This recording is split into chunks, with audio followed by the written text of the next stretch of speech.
అందరికీ నమస్కారం. 2024 నగరి కాన్స్టిట్యున్సీలో కూడా గాలి ముద్దు కృష్ణమనాయుడు గారి కుమారులు కూడా అక్కడి నుంచి బరిలో నిలబడటం జరిగింది. ఆ ఎన్నికల్లో కూడా ఓటమి వైసీపీని ఓడించడంలో కూడా వాళ్ళిద్దరు కలిసి పనిచేయడం జరిగింది.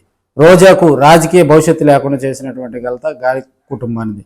సో ఇప్పుడున్న పరిస్థితుల్లో కూడా వారికి ఇరువురు కుమారుల్లో కూడా గాలి భానుప్రకాష్ గారు, జగదీష్ ప్రకాష్ గారు వీరిరువురు మధ్య కూడా ఆధిపత్య కోరు కొనసాగుతుందని కూడా మనం తెలియజేసుకోవచ్చు. సో ఇప్పుడున్న పరిస్థితుల్లో ఆయన భానుప్రకాష్ గారు యాక్టివ్గా కూడా తెలుగుదేశం పార్టీలో ఉంటూ అక్కడ ఎమ్మెల్యేగా కూడా ఆయన ముందుకు వెళ్తున్నటువంటి సందర్భాలు మనం చూస్తూ ఉన్నాం. అదే పరిస్థితుల్లో అదే కుటుంబం నుంచి వచ్చినటువంటి జగదీష్ ప్రకాష్కు అక్కడ రాజకీయంగా కూడా ఆయన ముందుకు వెళ్ళలేని పరిస్థితి. సో ఇప్పుడున్న పరిస్థితుల్లో కూడా జగన్మోహన్ రెడ్డి గారు 2.0 ప్రకారం కూడా ఎక్కడైతే తెలుగుదేశం పార్టీలో కొంత ఇబ్బందికర పరిస్థితులు ఎదుర్కొంటున్నారో వాళ్ళందరినీ క్రోడీకరించి వాళ్ళతో కూడా మాట్లాడుతున్నట్టుగా కూడా కొంత సమాచారం బయటకు తెలుస్తూ ఉంది. 2024 ముందు వరకు కూడా రోజా గారు మంత్రిగా చేశారు, అంతకుముందు ఎమ్మెల్యేగా చేశారు.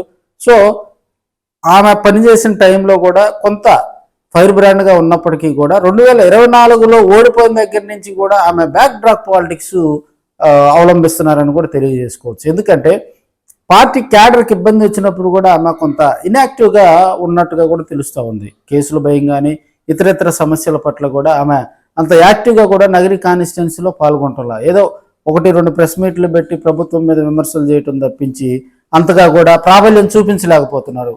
సో ఇప్పుడు అలాంటి పరిస్థితి నుంచి గట్టెక్కాలంటే అక్కడ కాన్స్టిట్యున్సీలో ఉన్నటువంటి వైసీపీ క్యాడర్ మళ్ళీ లీడర్షిప్గా మారాలంటే అక్కడ ఉన్నటువంటి లీడర్స్కి మళ్ళీ పుషప్ ఇవ్వాలంటే కూడా ఒక మంచి మాస్ లీడర్ కావాలి. మాజీ మంత్రిగా ఉన్నటువంటి రోజా అవసరమైనప్పుడు మాత్రమే గలం వినిపిస్తూ ఉంది.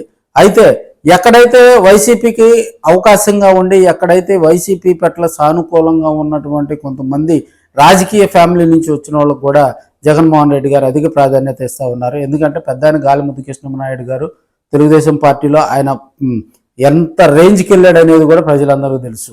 సో అలాంటి ఫ్యామిలీ నుంచి కూడా భానుప్రకాష్ని అక్కడ ఢీకొనాలంటే మళ్ళీ అదే ఫ్యామిలీ నుంచి కనుక ఒక లీడర్ని కనుక తీసుకొచ్చి అక్కడ కొంత పుషప్ కనుక ఇస్తే అక్కడ వైసీపీ కూడా మళ్ళీ యాక్టివ్ అవుతుంది. మాజీ మంత్రి రోజా పరిస్థితి నియోజకవర్గాలు పెరగనున్న నేపథ్యంలో కూడా మరి నియోజకవర్గాలు సర్దుబాటు చేస్తారా, లేకపోతే రాబోయే రోజుల్లో వాళ్ళిద్దరి మధ్య సఖ్యత కూర్చి వైసీపీని అక్కడ మరింత బలోపేతం చేసే విధంగా ప్రభుత్వ కార్యక్రమాల్లో ఎవరన్నా బెనిఫిషియర్స్కి ఇబ్బంది వచ్చినప్పుడు వాళ్ళ గలాన్ని వినిపించే విధంగా కూడా జగన్మోహన్ రెడ్డి రూపకల్పన చేస్తున్నట్టుగా కూడా తెలుస్తూ ఉంది. మరి కొన్ని రోజుల్లో కార్యరూపం దాల్చిన ఉన్నట్లుగా కూడా అక్కడ కొంత వాతావరణం అయితే వినిపిస్తూ ఉంది. అయితే కొంతమంది మాత్రం దీన్ని ఖండిస్తూ ఉన్నారు.